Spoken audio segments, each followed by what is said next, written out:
First, let me apologize for those of you who came back and saw the video had been deleted. But there was a good reason. After about 12 to 13 batches of grinding up the pork nuggets, it seemed to be scratching up the inside of my NutriBullet. So this is a video that is corrected to make sure that doesn't happen. Now, let me show you this amazing ingredient method I came up with to make carnivore, keto, and high protein Cheetos.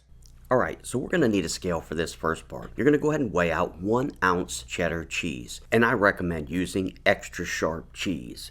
Now go ahead and spread your cheese out over your plate. Then take 1 tablespoon egg white powder, and you're just going to sprinkle this over the cheese. Now the reason I came up with this method is because all of the complaints about anti-caking agents. Now we're going to go ahead and chop this up in our food processor. Notice how that egg white powder allows this to chop up perfectly. It looks just like a cheddar Parmesan. But here's the drawback if you let it set too long. Look how it clumped. So use this process right before you're going to mix in your cheese. Now for the secret ingredient. This is a pork nugget, and this is what allows it to get that crunchy Cheeto texture. And I know you're going to ask, where do I get these? Well, these Lowry's microwavable pork rinds, which are carried at most Walmarts, are exactly what you need. Now, if using these, you're going to use half the container, which is 0.8 ounces. In my first video, I had to substitute pork rind nuggets for these out of a Lowry's microwavable pork rind bag. When I pulsed it, it sounded like when you chop up ice in your NutriBullet. But the next day, after trying many different recipe experiments with this amazing new method I found using this ingredient, it appeared that the pork rind pellets were so hard they were scratching the inside of my NutriBullet. So I pulled the video down to investigate. I went ahead and rinsed these to get off some of those ingredients that people don't like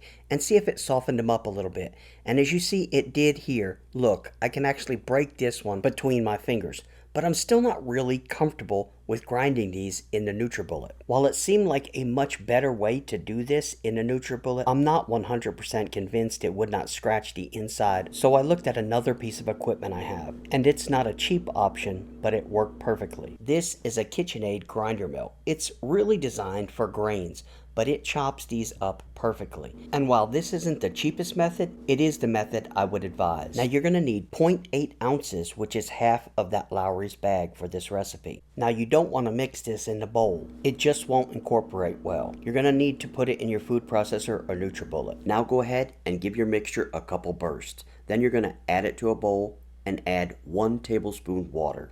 Mix it up until you get the consistency of a matzah. Oh, and did I mention I have the best tamales here on YouTube? Don't miss out. Check that video out next. Now once you've reached this consistency, you want to roll this up into a ball. Then take a piping bag or Ziploc baggie if you don't have one and add the dough to the bag. Now a 1/4 inch cut will give you about the perfect size Cheeto for this recipe. We're going to go ahead and take out our microwavable tray, add some parchment paper, and this was done just for your viewing pleasure. I found it rather relaxing to watch myself pipe these out. Maybe a little weird, but join me in my weirdness. Now we're going to place them in the microwave for 1:30 seconds. And here's what they look like. Notice they've already increased in size, but we're not done yet. You want to go ahead and transfer these to another plate. Then take a paper towel and wipe away the excess grease that has come off of them. Now place them back on the plate, making sure they do not touch each other, and place them back in the microwave for an additional 1 minute. Did you ever think you'd see a Cheeto like this on the carnivore, keto, or low-carb diet? Let me know in the comments. But before you fill my comment section, listen to this crunch. And if you like this video, check that tamale video out. Guys, thanks so much for watching, and as always, I will see you in the next video.